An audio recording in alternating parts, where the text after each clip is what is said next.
there was a situation with my man 2J's Kicks, right?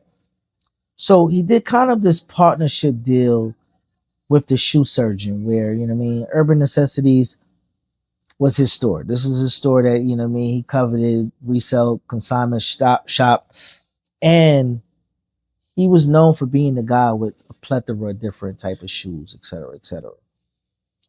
Something happened between this collaboration project ownership where he kind of got pushed out the way and became no longer a partner, no longer a part of this deal, but he kept all the responsibilities and people weren't getting paid on consignments. The place is shutting down. Bankruptcy was, I don't know the intricacies of this whole situation, but I more want to talk about the situation of, you know, lending your likeness to somebody because they might be bigger than you or more hype, because you know the shoe surgeon is the guy that all the stars went to kind of, you know, get this custom look, this custom feel. But he ended up getting sued by Nike in a long battle where at this point in time he can't use any type of Nike stripe, any type of Nike checks or anything like that, where that was kind of his spiel and what he did.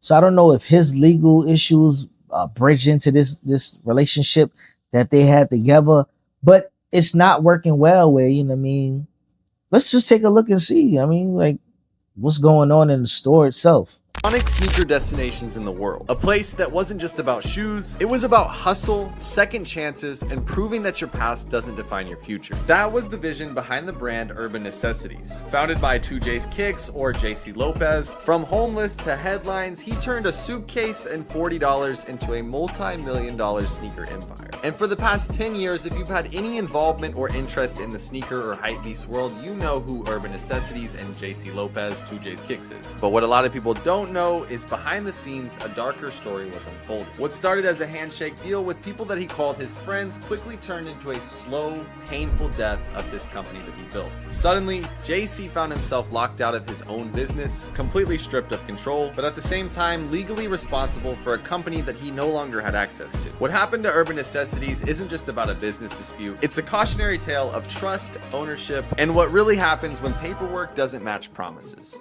This is not pretty. I don't know how this ends, and then, you know what I mean, you know, with partnerships is always, you know what I mean, paperwork at the end, who's going to take responsibility.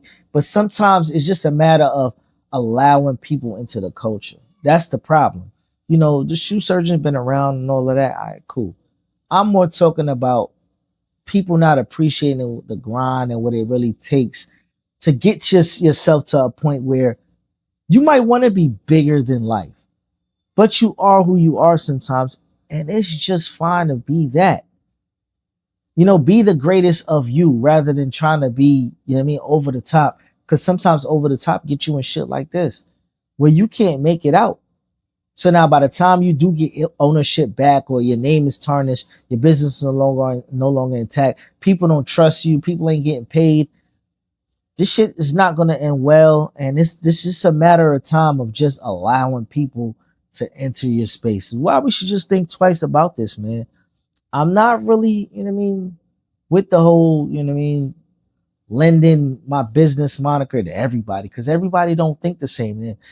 If it ain't your day one, sometimes it ain't worth doing business because shit go left and people don't have the same type of, you know what I mean, values, and they'll leave you out to dry. Kind of this situation, man. So listen, I pray for both parties and all parties that, you know what I mean, they find a middle ground where this works out for everybody, man.